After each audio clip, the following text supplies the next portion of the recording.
Good morning, everyone. Good morning, everyone. I am Dr. Murali Chand from India. Today, I want to talk about incidence and prevalence of child deafness in India. Actually, there are no statistics in India.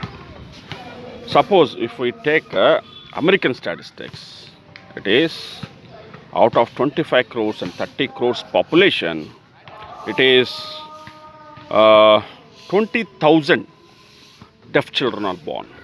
20,000. It includes both moderate hearing loss and severe to profound hearing loss. So it includes both. So if we extrapolate that to India, our population is 125 crores. That means it is 5 times population of 4 to 5 times population of America. So similarly, if we extrapolate that deafness statistics to India, 20,000 into 5 times, it comes around 1 lakh newborn deaf children per year. This deafness includes both moderate hearing loss and profound hearing loss, severe to profound hearing loss. So, this is the magnitude of child deafness in India. That means every year, 1 lakh newborn children are born with deafness. This includes both moderate and profound hearing loss. Suppose if we consider 5 years as the potential time to give hearing aid or cochlear implant below 5 years, right now when I am talking right now, there are minimum 5 lakh children in India who are suffering with this deafness, severe to profound hearing loss. So such is the magnitude of this deafness in India. Even moderate hearing loss also causes severe speech abnormalities, and some of the severe, that means above 70 dB loss, above 70 to 90 dB loss, between 70 dB to 90 dB loss. Those children also may not speak. They may become mute also. So you may think that only above 90 they may not speak, bilateral above 90. In fact, bilateral above 70 to 90, that means severe loss also, they may not speak. If we give hearing aid, at least some benefit will be there.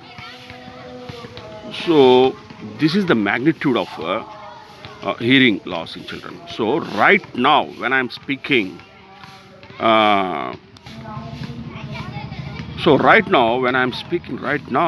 are 5 lakh children who are suffering with moderate to profound hearing loss, severe to profound hearing loss. So what is first? As a ENT surgeon, we are very much passionate to become cochlear implant surgeons. Actually, it is not the cochlear implant surgery that is the dire need now. It is giving the hearing aids to these 5 lakh children right now, to this all 5 lakh children. That means if you keep hearing aid on one side, it is 5 lakhs digital programmable hearing aids we need right now. If you consider two sides, we need 10 lakhs digital programmable hearing aids. That is the magnitude of problem we have right now. Always bilateral hearing aid, bilateral cochlear implant is very much important. It gives good hearing in noisy surroundings, speech localization, sound localization, clarity of the words between different words. So all these things comes with bilateral. So it is proved beyond that when you give bilateral hearing aid or bilateral cochlear implant, those children's speech is excellent. So 1 lakh children, newborn children every year are born with moderate to severe to profound hearing loss. Suppose we don't know how many severe to profound hearing loss in these children. Okay, let us consider 20%. That means 20% out of 1 lakh. That means 20,000 are born with profound hearing loss or severe to profound hearing loss. And what about 80,000? These 80,000 are moderate hearing loss, and these are easily correctable with digital programmable, bilateral digital programmable hearing aids. As a ENT surgeon, to boast ourselves, to become a cochlear implant surgeon, we are neglecting these 80,000 children. This is very much need of the hour. So this 80,000, that means bilateral means 1,60,000 hearing aids, digital programmable hearing aids. With 1,60,000 digital programmable hearing aids, we can easily get speech, language and everything. We can normalize that children to the school with simple bilateral digital programmable hearing aids. Whereas in 20,000 out of 1 lakh per year, these children who are in profound hearing loss, severe to profound hearing loss, where they may need cochlear implant, for that children also we need digital programmable hearing aids initially. So all the children, all the 1 lakh children, all the 1 lakh newborn children needs digital programmable hearing aids. That means bilateral, if you keep bilateral for 1 lakh children in India, we need 2 lakh digital programmable hearing aids. That is the need of the hour. So I request all the ENT surgeons know what is hearing aid and know how the digital programmable hearing aids works, and work along with, in collaboration with audiologists and speech therapists, make a friendly cardinal relationship with audiologists and speech therapists, and discuss each and every case and conduct more number of cases and pick up the cases and raise donations from your side, and each and every ENT surgeon raise donations from your side and give digital programmable hearing aids and make a registry in your hospital, and every 1 month or 2 months you follow up that cases. Keep phones, 2 cell phones, numbers of the parents, and regularly call with the parents and see the progress. At the national level, we have to keep a register, and we have to allocate this job to the rural people, rural healthcare workers like A&M, ASHA workers, Anganwadi teachers, and peripheral ENT doctors. So it is not, deafness correction, deafness eradication is not just cochlear implant surgeon's job. That is where we are going wrong. That is where our organization is leading into wrong direction. It is duty of each and every ENT surgeon. We have to work in collaboration, in cardinal relationship with audiologists and speech therapists. We must maintain a registry with Aadhaar link. So each and every child has to be tracked and follow up the cases. And we are responsible, ENT surgeons are responsible until the child reaches to 10th class. That much information data we must have. Like in ophthalmology, we have to present this data to the district authorities like Honorable District Collector. This ophthalmology people have done 45 years back. Till now we are not doing. That is the greatest mistake on our part. Okay. Next, so we need per year we are 2 lakh digital programmable hearing aids for bilateral to the bilateral years of 1 lakh newborn children in a year. Suppose if we consider at least minimum 5 years potential age, 5 years children up to fifth year children, we need 10 lakh digital programmable hearing aids. We may extend it up to 10 years or 12 years, 15 years also. Like that, there are so many children who are roaming around with moderate hearing loss. Then imagine how many digital programmable hearing aids we need.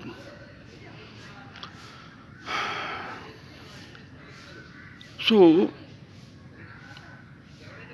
if the digital programmable hearing aid is too costly, at least we have to give analog hearing aids, at least to do something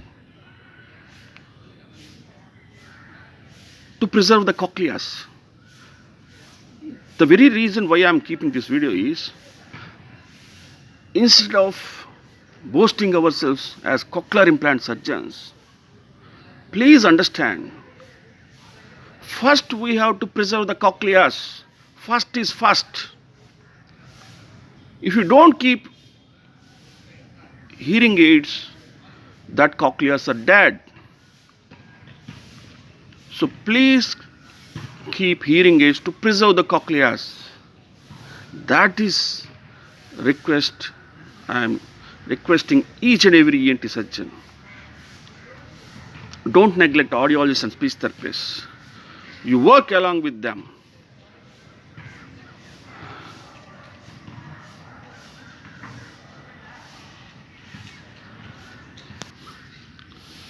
So this is regarding hearing aids. Let me conclude once again. We don't have statistics. America clearly has statistics. That means out of 25 crores and 30 crores of population of America, 20,000 newborn children every year are born with moderate and severe to profound hearing loss. All may not need cochlear implants. Suppose if we extrapolate that to India, it is 5 times population of America. That means 125 crores. That means if we extrapolate that 20,000 deaf children who are born in America to India, 20,000 into 5 times, it is coming around 1 lakh. So every year 1 lakh newborn children are born with moderate to severe to profound hearing loss. That means if we keep bilateral hearing aid, we need 2 lakh digital programmable hearing aids every year. So it is the duty of each and every ENT surgeon, not only cochlear implant surgeon.